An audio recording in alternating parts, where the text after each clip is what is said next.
Estamos a media semana, hoy miércoles, y hoy pues vamos a continuar con nuestro estudio a través del Antiguo Testamento. Pues hoy se trata de Habacuc, un libro pequeño pero muy interesante y con rasgos muy distintivos que vamos a comenzar el día de hoy.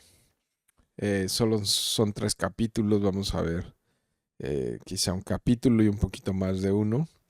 Y vamos a tratar de descubrir toda la riqueza que hay y la utilidad que puede haber en nuestras vidas al reconocer el poder y la soberanía y el amor de Dios sobre todas eh, sobre todos sus hijos, ¿no? Entonces, pues vamos a orar. Yo le he titulado hoy al sermón del día de hoy, En tiempos malos, en tiempos malos, en tiempos difíciles, ¿no? Oremos juntos. Padre nuestro, bendito Dios, gracias por tu palabra, Señor. Ayúdanos a amarla y atesorarla cada día, a tomarla, Señor, con mucha seriedad, Dios. Gracias porque nos das la libertad y nos permite, Señor, en medio de este mundo tan perverso y caído, Señor, poder estudiar con libertad tu palabra, Señor. Revisar el mensaje que tú nos has dejado, Señor, para aún ver a Cristo en cada capítulo y en cada porción de tu palabra, Dios.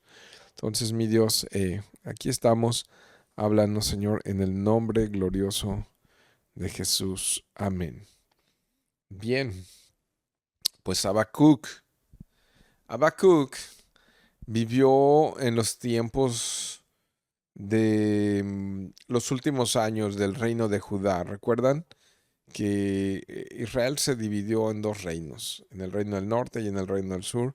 Eventualmente el reino del norte desapareció cuando fue llevado por los asirios, conquistado por los asirios, pero continuó un tiempo más el reino del sur, el reino de Judá.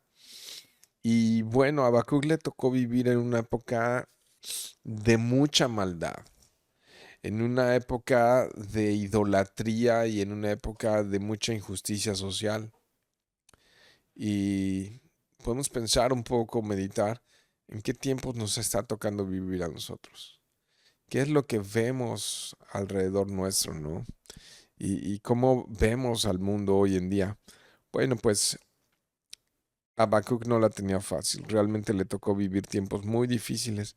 Él es contemporáneo, por ejemplo, de Jeremías.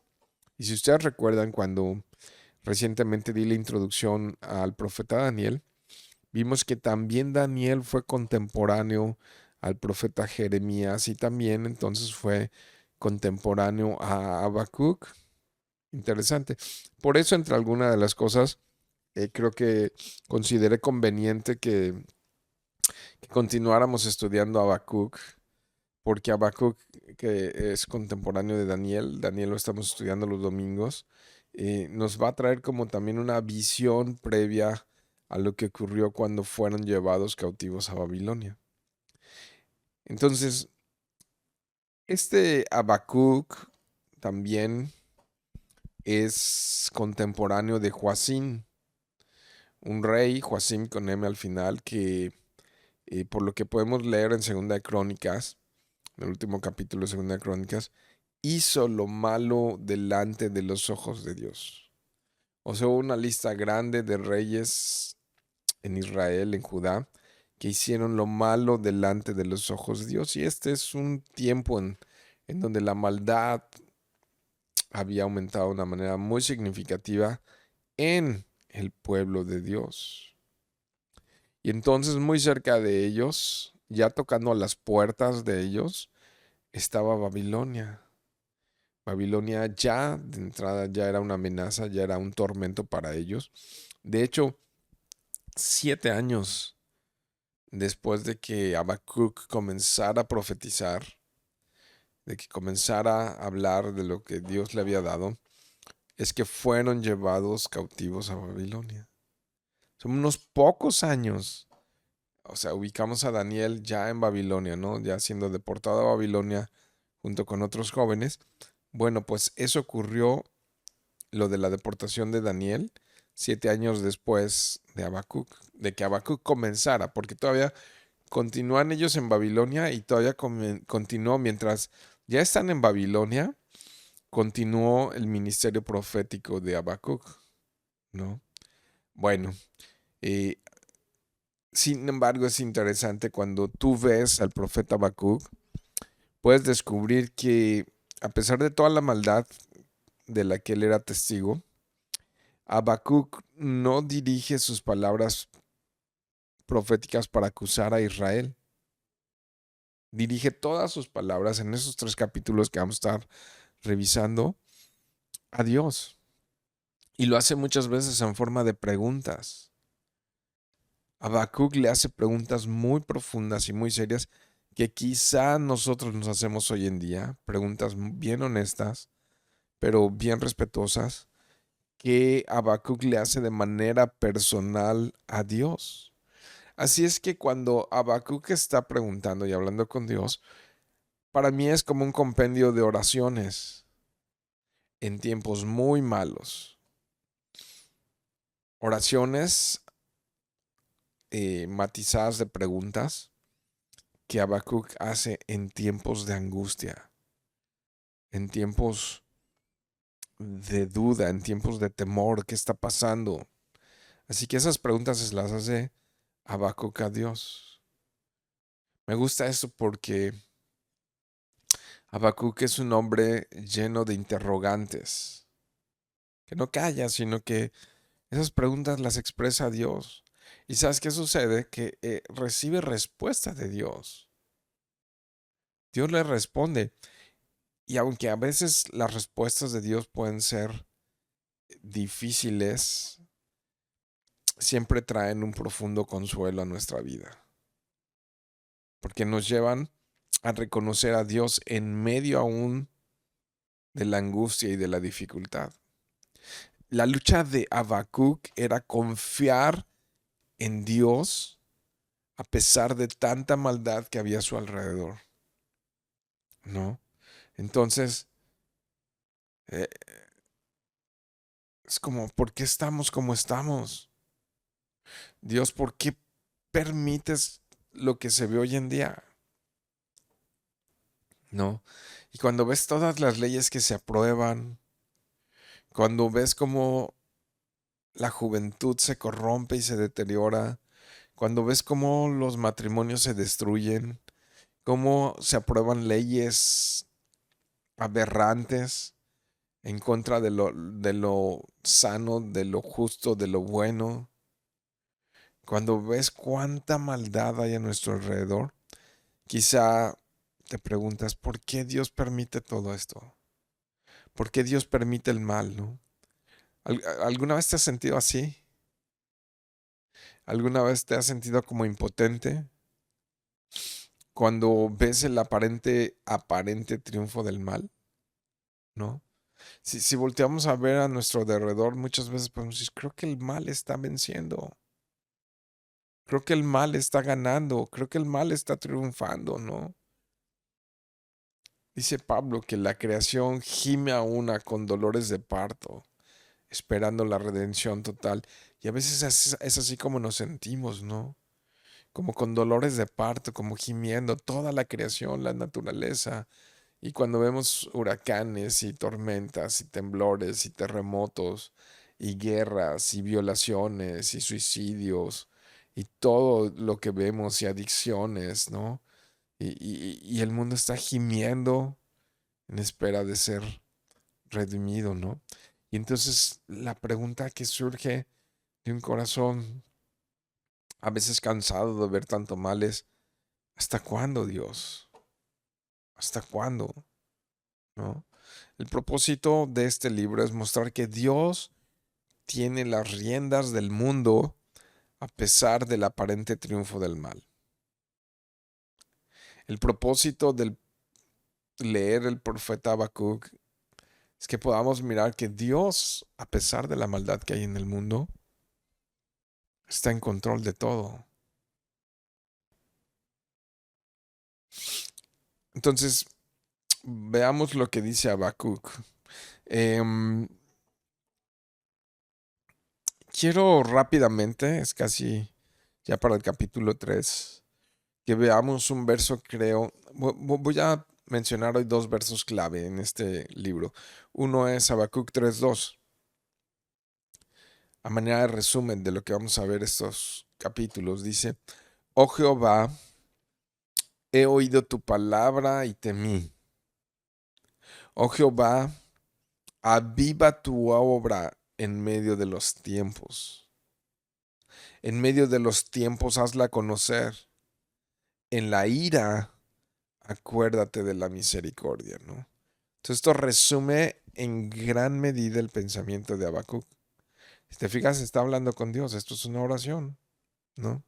Así es que se está expresando delante de Dios. Algunos ven, sobre todo hacia ese capítulo 3, que es como un gran poema, pues también esto como un compendio de poemas, ¿no?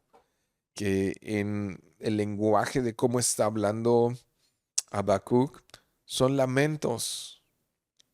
Tenemos también un libro, ¿verdad? Escrito por Jeremías que se llama Lamentaciones. Eso mismo, lamentos por ver la condición en la que se encuentra el mundo. Y también, por si no sabías, un dato curioso, es que en los salmos también encontramos muchos lamentos. Hay 59 salmos, imagínate cuántos, poco menos de la mitad de los salmos, que están clasificados como salmos de lamentos. Entonces hay mucho en el Antiguo Testamento que encontramos en una expresión de lamento, de queja, de alguna manera, por ver el mundo en el que nos encontramos. Así es que aquí el profeta va a presentar algunas quejas delante de Dios que reciben respuesta de Dios. De hecho, los primeros este capítulo 1 y parte del capítulo 2 que vamos a ver hoy es literal, pregunta-respuesta. Es un diálogo de ida y de vuelta, ¿no? Vamos a comenzar un poquito viendo por allá. Eh, Déjame darte un contexto muy rápido para mirar las características del clima moral y espiritual en el que se encontraba Habacuc. Y es número uno, que se olvidaron de la palabra de Dios. Toma en cuenta eso. Se olvidaron de la palabra de Dios. Número dos, no había por tanto justicia social.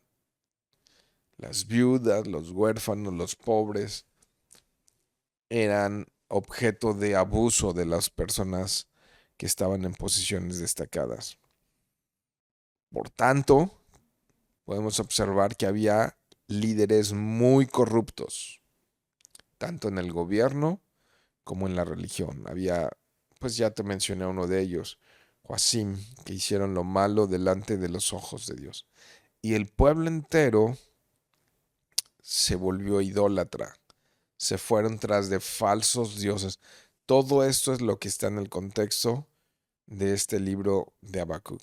Así es que en este libro Dios le promete a Habacuc que el justo por la fe vivirá. ¿Qué significa eso? Que tarde o temprano, aunque pudiéramos pensar a veces que ese día nunca llega, el día va a llegar y Dios va a juzgar todas las injusticias de las naciones. Y esto se va a convertir en ayes. Los ayes son también, es como, ay, ¿no? Es también una queja, un dolor, ¿no? También allá en el final del capítulo 2 vamos a ver, no hoy, pero vamos a ver que hay 5 ayes. Hay 5 ayes a causa de las condiciones en las que el pueblo estaba sin arrepentirse. Así es que en un mundo oscuro y caótico, en un mundo loco y deteriorándose cada vez más, podemos confiar en Dios. Podemos poner nuestra esperanza en Dios, así como Habacuc. Y mi deseo, mis queridos hermanos y familia, espero que Dios traiga consuelo a nuestras vidas al estudiar a este profeta. Que cuando estudiemos este profeta podamos obtener también respuesta para nuestras vidas cuando vemos el mundo tan deteriorado como se encuentra. Dice el verso 1, la profecía que vio el profeta Habacuc, ¿no? Ahora, bueno, te hablé de Joacim, que Joacim fue un rey que hizo lo malo delante de los ojos de Dios. Pero un poco previo al profeta, al rey Joacim, vivió otro rey que también es contemporáneo de Habacuc. Déjame darte este dato, por ahí del 640 al 609 antes de Cristo. Vivió otro rey que fue temeroso, fue piadoso de Dios, el rey Josías, ¿no?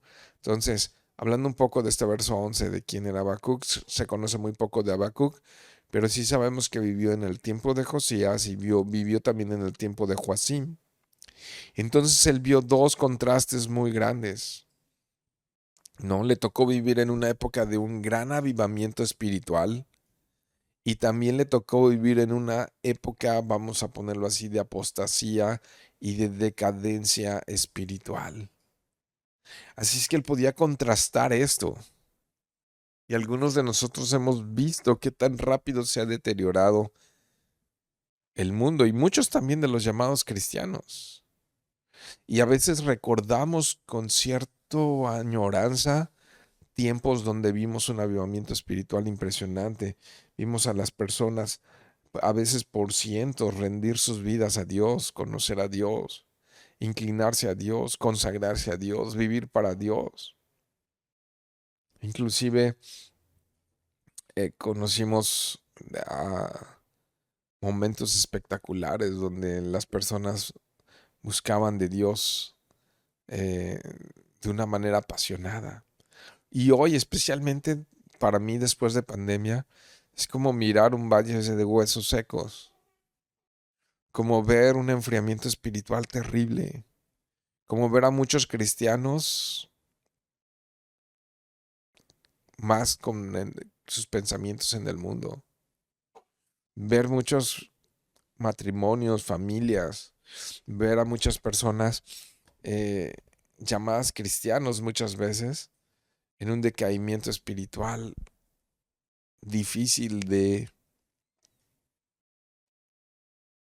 entender y difícil de ver, ¿no? Y entonces, algo así vivió Habacuc. El nombre de Habacuc significa abrazar y por tanto su nombre probablemente significa el que abraza, o también otra descripción de Habacuc podría ser el que se aferra, ¿no? Y el que se aferra con esperanza, como aún a pesar de lo que estoy viendo, creo que puede haber un avivamiento. Aún a pesar de lo que veo, creo que Dios puede hacer algo en medio de esta generación, ¿no? Entonces vamos a ver la primera queja de Habacuc, la primera pregunta que le hace, o la primera serie de preguntas o cuestionamientos que Habacuc le hace de manera corrida a Dios. Y creo que lo hace de una manera respetuosa, pero mira cómo comienza el verso 2. ¿Hasta cuándo? ¿Hasta cuándo, Jehová, clamaré y no oirás? Y daré voces a ti a causa de la violencia y no salvarás. ¿Por qué me haces ver iniquidad y haces que vea molestia? Destrucción y violencia están delante de mí, y pleito y contienda se levantan, por lo cual la ley es debilitada, y el juicio no sale según la verdad, por cuanto el impío asedia al justo, por eso sale torcida la justicia. Uf, o sea, aquí está la primer, vamos a poner lamento o queja o pregunta que Habacuc le hace a Dios, ¿no? ¿Hasta cuándo, oh Dios? Y podemos ver cómo esa oscuridad le agobiaba al profeta. Cómo ver ese deterioro en la vida de las personas le dolía al profeta. El ver la condición espiritual de las personas era algo por lo que se lamentaba el profeta. Entonces, destrucción y violencia, pleito y contiendas. La razón es que el pueblo se había olvidado por completo de la ley de Dios. Cuando un individuo, mira, fíjate cómo lo voy a escalar. Cuando un individuo cuando una familia, cuando una nación se aparta de la ley de Dios, se puede esperar los momentos más degradantes de una sociedad, o de una familia, o de un individuo. La ley de Dios no estaba teniendo efecto sobre sus vidas. Mucho ojo con esto. Cuando alguien no se está exponiendo a la palabra de Dios, o la palabra de Dios, o no se están sometiendo a la palabra de Dios. Entonces, para la nación de Judá, para el pueblo de Dios, la ley de Dios no tenía lugar, no estaba teniendo efecto sobre sus vidas. Así es que la verdad, como dice ahí en los versos que acabo de leer, fue cambiada por la mentira. ¿Qué había en esa época? Fraudes, engaños, mentiras, abusos. Los malos abusaban de los buenos. Así es que lo recto en realidad no era recto, estaba torcido. La justicia estaba torcida, ¿no?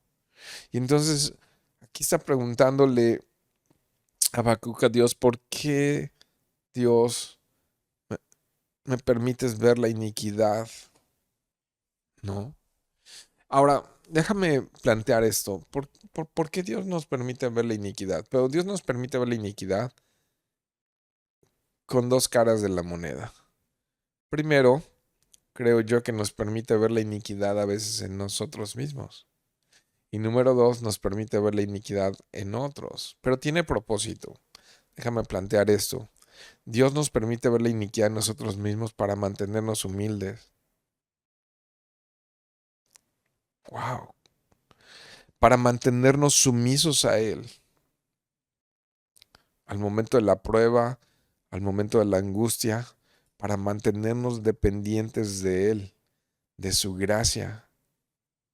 Cuando vemos realmente nuestra condición, la condición de nuestro corazón y vemos, hoy así soy yo, Dios nos mantiene sumisos y nos mantiene humildes porque dices es gracia.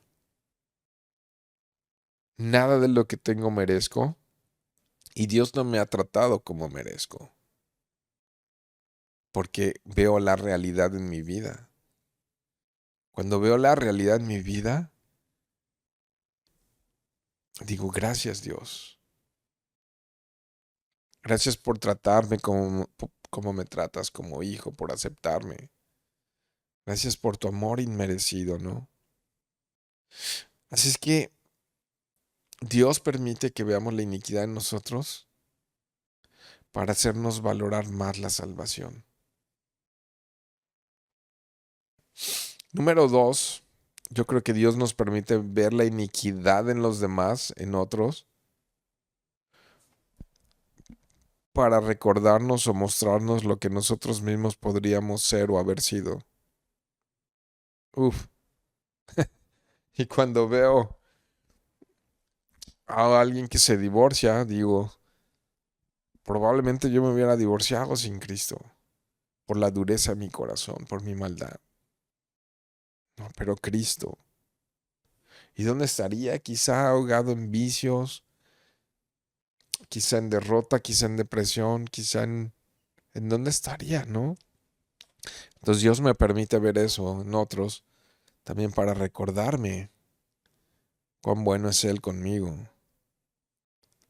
para hacernos ver la maldad y los efectos que tiene el pecado, para que podamos rechazar el pecado, cuando vemos los efectos en otras personas, podamos odiarlo al pecado y para que no caigamos nosotros mismos en maldad. Cuando ves los efectos que tiene el egoísmo humano, cuando ves los efectos que tiene los vicios, cuando ves la arrogancia, ¿no? La codicia, cuando ves los efectos que tiene la codicia, cómo la codicia daña a familias enteras. Entonces Dios usa todo eso para nuestro bien.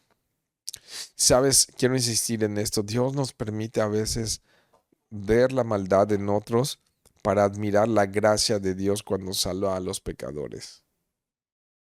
¿Cómo es que Dios salva? ¿No? Y podamos admirar su gracia. ¿Sabes? Otro efecto que tiene sobre mi vida el poder ver el sufrimiento y la maldad en otros por causa del pecado es para avivar en nosotros un corazón que evangelice. Cuando nos permite ver la condición en la que está el mundo, es, es urgente predicar el evangelio a otros. Sabes, yo quiero vivir mi vida enseñando y predicando la palabra de Dios a otros, conocidos y extraños. Y creo que es una de las mejores cosas que puedo hacer. Y una de las mejores cosas que podemos hacer en nuestra vida es extender el reino de Dios, llevar la luz a donde está la oscuridad, llevar la luz a donde está la oscuridad, ¿no? Bien, pues vamos a ver la respuesta a estas preguntas. ¿Qué le responde Dios a Habacuc? Mira conmigo los siguientes versos. Mirad entre las naciones y ved, y asombraos, porque haré una obra en vuestros días que cuando se os contare no lo creeréis, no la creeréis. Ok, va a ser algo que dices, no puede ser eso que hizo. ¿Qué, Dios? Porque aquí yo levanto a los caldeos. Uf, o sea, Babilonia. Nación cruel y presurosa, que camina por la anchura de la tierra para poseer moradas ajenas. Formidable es y terrible. Chécate esa expresión. Un momento más voy a explicar algo ahí, pero formidable es y terrible. O sea, Dios está diciendo, lo voy a explicar una vez, pero Dios está diciendo aquí, lo que voy a hacer es formidable y terrible. De ella misma procede su justicia y su dignidad, o sea, de los caldeos de esa nación. Sus caballos serán más ligeros que leopardos y más feroces que lobos nocturnos, y sus jinetes se multiplicarán. Vendrán de lejos sus jinetes y volarán como águilas que se apresuran a devorar. Toda ella vendrá a la presa. El terror va delante de ella y recogerá cautivos como arena. Escarnecerá a los reyes y de los príncipes hará burla. Se reirá de toda fortaleza. Está hablando de esa nación, ¿verdad? De Babilonia, de los caldeos. Y levantará terraplén y la tomará. O sea, imagínate todo esto. O sea, hasta polvo sacará, ¿no? Y conquistará. Luego pasará como el huracán. Como deja un huracán una nación. Y ofenderá atribuyendo su fuerza a su Dios. O sea, Dios con D minúscula. Entonces va a ofender quién? Pues obviamente a Dios y a la nación de Israel, atribuyendo su fuerza a su Dios. O sea, va a decir, hice lo que hice, destruí lo que destruí, conquisté lo que conquisté, logré lo que logré gracias a mí, Dios. Entonces esto está tremendo. Le pregunta Habacuc a Dios, Dios, Judá está muy mal. ¿Hasta cuándo me vas a permitir ver lo que estoy viendo? Y le dice Dios, no te preocupes por eso. Voltea a ver a las naciones circundantes. ¿Ya las viste? Ok, asirios, babilonios y todos ellos. De ellas va a salir una nación que será mi instrumento de juicio sobre la pecadora Judá. Oh, Dios iba a levantar a los babilonios para tratar con la corrupción de su pueblo. Ahora aquí el problema en la lógica de Habacuc es que los babilonios eran peores que ellos.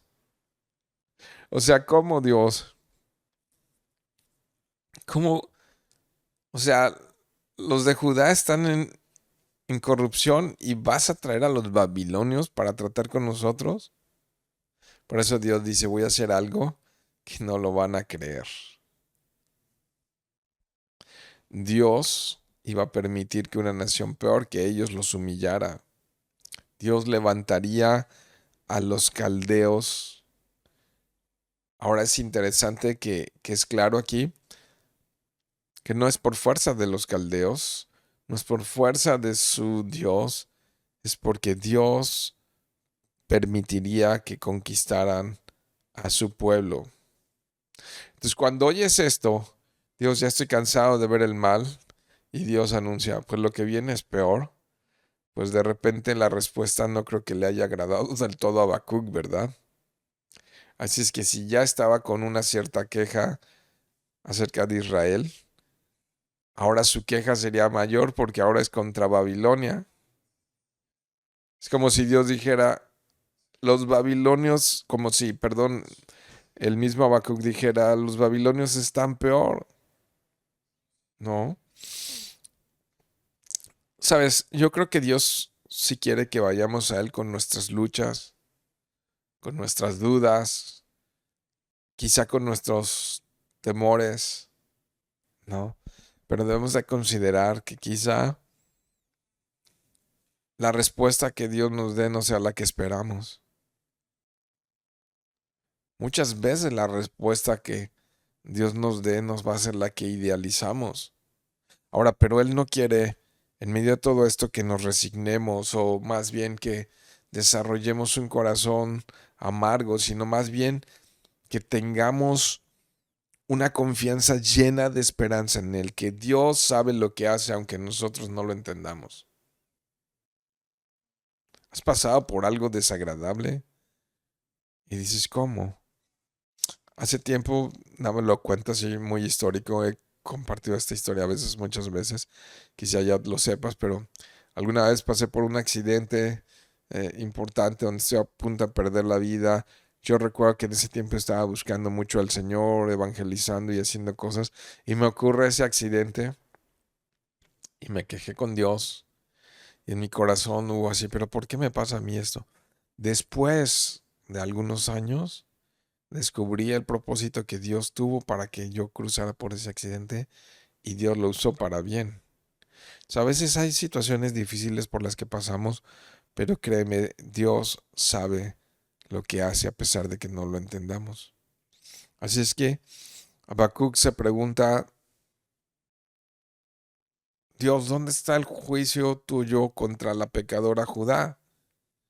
Y el Señor le dice, Habacuc, ciertamente va a venir el juicio, pero cuando venga, cuando yo juzgue a Judá, va a ser a través de los babilonios, de los caldeos. Esto va a ser formidable y terrible. Y una de las cosas por las que va a ser terrible, porque ofenderá atribuyendo su fuerza, su victoria a su Dios. Entonces, cuando esto sucediese y vinieran ellos y conquistaran y abrumaran a la tierra de Judá, el pueblo de Dios, esto erróneamente sería eh, adjudicado a sus falsos dioses. Entonces, el Señor quería que supieran y oyeran esto antes de que sucediera. Viene la segunda obvia pregunta de queja, de lamento de Habacuc. Vamos a ver el verso 12. ¿No eres tú desde el principio, oh Jehová? Dios mío, santo mío, no moriremos, oh Jehová, para juicio lo pusiste, y tú, oh roca, lo fundaste para castigar.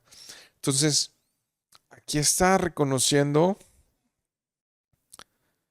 que Dios es Dios y que Dios levantó a los babilonios para juzgar el mal de Judá. O sea, tú eres Dios y tú sabes lo que haces. Verso 13, muy limpio eres de ojos para ver el mal. Está reconociendo aquí atributos de Dios, ¿no? Ni puedes ver el agravio. ¿Por qué ves a los menospreciadores y callas cuando destruye el impío al más justo que él? Y haces que sean los hombres como los peces del mar, como reptiles que no tienen quien los gobierne. Sacará a todos con anzuelo, los recogerá con su red y los juntará en sus mallas, por lo cual se alegrará y se regocijará. Está hablando obviamente de, ok, ya hablamos de los de Judá, pero ahora los babilonios, ¿no? Y sabes, Judá va a ser como presa fácil en red de pescador. Como personas que no tienen quien los gobierne. Y así estaba tan corrupto el gobierno en el reino del sur en Judá, que estaban sin un liderazgo que valiera la pena, sin nadie que los gobierne, sin nadie que los redirigiera hacia Dios. Por eso versos 16 y 17. Por esto ahora, perdón, por esto hará sacrificios a su red y ofrecerá sahumerios a sus mallas. Sahumerios es como una especie de humo, como una especie de incienso, ¿no? Porque con ellas engordó su porción y engrasó su comida. Y luego el verso 17, vaciará por esto su red y no tendrá piedad de aniquilar naciones continuamente. O sea, se está lamentando por lo que haría Babilonia, por lo que haría, ustedes recuerdan quién era el rey de Babilonia, Nabucodonosor, que aquí es representado como un pescador, ¿no? Como un pescador que está echando constantemente sus redes al mar y constantemente está encerrando a multitud de peces y teniendo éxito como un buen pescador. Tanto éxito que ofrece sacrificios a su red, ¿no? Como si estuviera idolatrando a su red. Bueno, pues así está el mundo atrapando constantemente en su red a los que no temen a Dios, a los que le han dado la espalda a Dios, a los que han cerrado su corazón y endureció su corazón a Dios. Así el mundo está atrapándolos de esta misma manera, ¿no?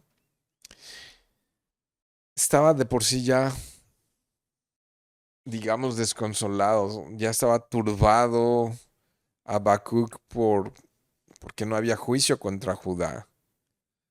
Pero ahora Dios le responde diciendo, ok, el juicio está en camino. Si eso es lo que esperas, ya está en camino el juicio. Pero ahora Habacuc es turbado porque dice, pero la gente de tu juicio son los babilonios, que es un pueblo mucho más malvado. Y tú, Dios, eres muy limpio de ojos para ver el mal. Ni siquiera puedes ver el agravio. Eso es terrible, ¿no? Entonces esto es muy problemático para Habacuc porque conoce el carácter de Dios y sabe cómo es Dios. Entonces dice, Dios, ¿cómo es que esto va a suceder? Teniendo tú un carácter tan santo, ¿no? Ahora está más preocupado por el método de Dios. El método de Dios se ve terrible, ¿no? Juzgando a una nación malvada e inicua con otra nación que se exalta a sí misma, siendo más inicua y más malvada que la primera, ¿no? Los babilonios siendo más terribles que los de Judá. Entonces, capítulo 2, verso 1, sobre mi guarda estaré y sobre la fortaleza afirmaré el pie y velaré para ver lo que se me dirá y qué he de responder tocante a mi queja, ¿no? Entonces, ante esta segunda queja y pregunta, ante este segundo lamento, Habacuc tiene una actitud correcta que dice, voy a esperar la respuesta tuya, Señor. En el tiempo que tú mandes, yo voy a esperar esa respuesta, ¿no? ¿Qué se me dirá? Yo creo que aquí hay algo para nosotros, que debemos de aprender a esperar la respuesta de Dios con paciencia. Muchas veces oramos a Dios, pero queremos respuestas flash, respuestas inmediatas, ¿no? Y a veces tenemos que tomar tiempo buscando el corazón de Dios, esperando con paciencia hasta que Él nos responda. ¿Y qué viene en el verso 2? Y Jehová me respondió y dijo, escribe la visión y declárala en tablas para que corra el que leyere en ella, ¿no? Ahí va la respuesta, registra lo que te dije para que también sea de mucho beneficio a todo aquel que lo lea y al leerlo vea que su cumplimiento es verdad. No era que él escribiera en tablas, escribiera en rollos, pero esto es tan importante que le dice, escribe esto en piedra. Verso 3. Aunque la visión tardará por un tiempo, mas se apresura hasta el fin, hacia el fin, y no mentirá. Aunque tardare, espéralo, porque sin duda vendrá, no tardará. Entonces, Dios que está diciendo en este verso 3 a Habacuc, Habacuc, voy a cumplir lo que dije, no lo dudes. No lo dudes. La conquista de Babilonia sobre Judá va a ser muy evidente, ¿no? No es pronto, pero sí va a ser en un futuro pronto. Y ellos estaban, piensa un poco, estaban los de Judá abusando, había injusticia, había idolatría, había toda clase de maldad, pero ellos estaban confiados, pensaron que esto nunca ocurriría. Dicen, ¿cómo crees si somos el pueblo de Dios? Los babilonios los vamos a mandar a comprar el súper al mercado, ¿no? ¿Y sabes qué nos advierte Jesús en el Nuevo Testamento, en Mateo capítulo 24? Cuando le preguntan, ¿cuándo va a ser el juicio final? ¿Cuándo va a pasar todas estas cosas? Les dice Jesús, va a ser como en los días de Noé, que se estaban casando y dando en casamiento, que estaban comiendo y bebiendo y tranquilos y diciendo, ay, calma, todavía le falta. Y así estaban las personas en el día de Noé cuando de repente vino el diluvio sobre de ellos y ya no hubo tiempo para nada. ¿No? Entonces básicamente es lo que está diciendo aquí Habacuc, lo que nos revela aquí el profeta Habacuc, que Dios le dijo, mira, esto va a venir, tarde que temprano, pero va a venir. ¿No? Entonces esto va a suceder. Aún probablemente agarre a muchos distraídos cuando piensen que eso no va a suceder. Verso 4. Y aquí que aquel cuya alma no es recta, o sea que no teme a Dios, ¿qué sucede? Se enorgullece, mas el justo por su fe vivirá. Yo creo que ese es el versículo más importante de todo el libro de Habacuc, porque nos dirige inmediatamente. Esta frase, más el justo por la fe vivirá, al menos la podemos encontrar 3 veces en el Nuevo Testamento. 2 de ellas las menciona Pablo, ¿no? Pero bueno, quiero ir a la primera parte del versículo y está hablando aquí del orgullo, del que se enorgullece. Y tú dices, ok, el orgullo, el orgullo, el orgullo. El orgullo, mis queridos hermanos, está por todas partes. Es la lucha más grande que tenemos todos los seres humanos con nuestro propio orgullo. El orgullo es altamente destructor. El orgullo hizo caer a Adán y Eva. El orgullo ha hecho caer a todos los que caen en transgresión de pecado. Y no hay justo ni aun uno. Si hay un pecado que sea universal es este, el orgullo. El orgullo es lo que hizo caer a Satanás. El orgullo es el origen de todos los males. Y el orgullo vive en el campo, pero también vive en la ciudad. El orgullo vive en la choza, pero también vive en el palacio. El orgullo está por todas partes. ¿Y sabes algo? Déjame decirte esto. El orgullo es tan odioso. ¿A quién le cae bien un orgulloso? De hecho, Dios odia el orgullo, ¿no? Tan así que Dios dice que Él va a derribar a todos los orgullosos.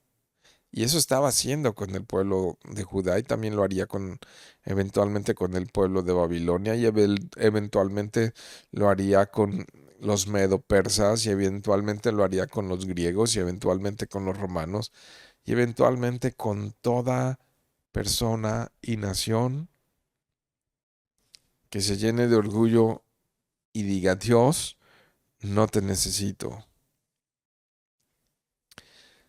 Una característica muy común de todos aquellos que no confían en Dios es la soberbia. Pero ¿sabes algo? Su fin llegará seguro. Y dice esto que explota. Pero el justo, el que teme a Dios, el que confía en Dios, tendrá vida eterna. Mas el justo por la fe vivirá. Así es que este es el verso clave de toda esta carta, de todo este libro, ¿no? Es como si Dios estuviese diciendo: los que confían en Dios nunca serán avergonzados. Es como si Dios dijera en un momento de tanta dificultad y de tanta obscuridad: Habacuc, la fe salva. ¿No? Cuando vemos que parece que el mal está ganando, que parece que el bien está derrotado, que parece que las tinieblas han ganado. Y dices: ¿cómo es posible que, que el mundo esté, como está? Y además en una soberbia tal. No, pues Habacuc, los que esperan en Jehová no serán avergonzados. No. El justo por la fe vivirá. Hebreos capítulo 11, verso 1, define perfectamente esto. La definición de fe es: la fe es la certeza de lo que se espera, la convicción de lo que no se ve. Y hoy en día, aquí donde estamos parados, ¿no? Y de repente dices: ¿cómo va a terminar esto? ¿Hacia dónde va a ir este rumbo? ¿Qué va a ocurrir con mi matrimonio, con mis hijos, con mi familia, con la economía? ¿Qué va a pasar con lo que estoy viendo en Medio Oriente, en Ucrania, con el cambio climático? ¿Qué va a pasar con todas las leyes este, obscenas y locas que se aprueban día tras día? No. Este, la persecución que ya se está dando en nuestro propio país con leyes que han cambiado, que limitan, que aplastan lo que dice el artículo 24 de la Constitución, la libertad de culto. Y estas cosas que ya se están dando evidentemente ante nuestros ojos. Estaba viendo en uno de los diarios más importantes en Milenio que están elogiando eh, al gobierno de México porque ha aprobado leyes que limitan la libertad religiosa que en el resto del mundo no se han aprobado. ¿Y sabes qué dice el encabezado del diario Milenio? Dice que todas las naciones deberían de seguir el ejemplo de México, que está creando leyes que limitan la libertad religiosa, ¿no? O sea, sigan el ejemplo de México. Y dices, ¿qué está pasando? ¿Y dónde estás, Dios? La fe, pues, es la certeza de lo que se espera, la convicción de lo que no se puede ver. Entonces mantengan sus ojos puestos en Jesús. Y sabemos por la Escritura, y interpretamos el Antiguo Testamento con el Nuevo Testamento. Y sabemos que no es fe en nosotros, no es fe en los gobiernos, es fe en Jesús. La justicia de Dios, dice Romanos 5:1, viene a nosotros por fe. Romanos 8:1. Juan capítulo 3, verso 16. No, nos habla de que esta justicia y esta salvación viene por confiar en lo que Jesús hizo en la cruz. Así es que esta breve declaración del profeta Habacuc es una de las declaraciones más importantes que podemos ver en el Antiguo Testamento, que es citada en el Nuevo Testamento más de 3 veces. Pablo usó esta expresión para demostrar que el justo por la fe vivirá, no por la ley. Cuando Pablo está hablando de esto, está hablando que no es por las obras. No es por lo que nosotros, o sea, es una declaración del Evangelio, no es por cumplir con la ley, porque nadie puede cumplir con la ley. Estar bajo la ley no es el camino para ser justo delante de Dios. Solamente por fe es que somos declarados justos. La justicia en nuestras vidas viene por creer y confiar en Jesucristo. Y el último verso, el verso 5, me dice, hasta ahí vamos a llegar hasta el verso 5, ¿no? Y porque es pregunta-respuesta, ¿no? De ida y vuelta. Ok, entonces verso 5. Y también el que es dado al vino es traicionero, hombre soberbio, que no permanecerá. Ensanchó como el Seol su alma. Y es como la muerte, que no se saciará. Antes reunió para sí todas las gentes y juntó para sí todos los pueblos, ¿no? Y entonces vuelve a hablar del hombre soberbio, del hombre que no es justo. Es un contraste con el del verso anterior, ¿no? El justo por la fe vivirá, ¿no? Pero ya lo expresó también al principio. Pero el que no es de alma recta, ese es el que es orgulloso, y aquí lo vuelve a describir. Nos describe que ese hombre soberbio es dado a los vicios, es dado al alcohol, pero que también es traicionero, pero también que va directo al Seol, y es alguien que alimenta al Seol, que pobla al Seol, ¿no? Y que va a un destino eterno de castigo eterno. ¿Por qué? Por haber endurecido su corazón contra Dios. Estos capítulos son espectaculares. Me encanta ver esto, porque aquí está, nos podemos encontrar hoy en día en una situación muy similar a la del profeta Habacuc, ¿no? Preguntándonos en estos tiempos difíciles, ¿hasta cuándo? No. Estamos viendo así todo a nuestro derredor y diciendo, Señor, ¿hasta cuándo? ¿Hasta cuándo? ¿Cómo puedes permitir esto? Entonces Dios nos dice, la respuesta de Dios es que Él juzgará. Él vendrá y traerá orden a todo esto. La respuesta para nosotros es, ante tanta maldad, ante tanta injusticia, es, mas el justo por la fe vivirá. Entonces, Habacuc, no te agobies con todo lo que ves alrededor. Tú confía en mí. Tú cree en mí. Y te sorprenderás, ¿no? Entonces es eso, mis queridos hermanos. Hermoso ver estos capítulos y una manera de ver el mundo, una manera de entender la vida en tiempos muy difíciles. Estamos viviendo tiempos muy difíciles, probablemente como en los tiempos de Habacuc. Y hoy la respuesta de Dios es oportuna para nosotros. El justo por la fe vivirá. Los malos irán de mal en peor. Y a veces Dios usa a los malos para juzgar, para corregir, para llamar la atención de sus hijos. Dios permite eso para provocarnos arrepentimiento. Entonces vamos a orar esta noche y vamos a pedir a Dios que nos fortalezca. Padre, sí, nosotros muchas veces hemos actuado en orgullo, Señor, y luchamos y batallamos todos los días en confiar en nosotros antes que en ti. Hoy lo confesamos, Señor. Hoy lo reconocemos, Dios. Hoy nos sinceramos delante de ti, Señor, porque a veces, Dios,